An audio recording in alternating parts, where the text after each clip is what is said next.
Duplicate layer. Select Pen tool.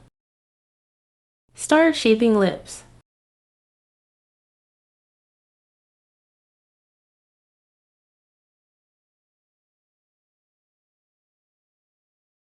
Adjust curves with Curvature Pen tool.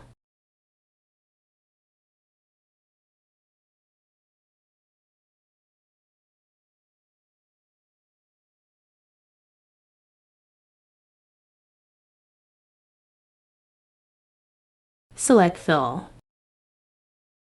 Choose Color. Right-click and make selection. Click Filter. Click on Blur, then Wash and Blur. Convert to Smart Object. Adjust it on 5.8.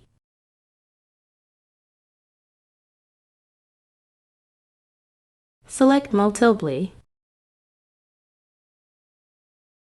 Final result.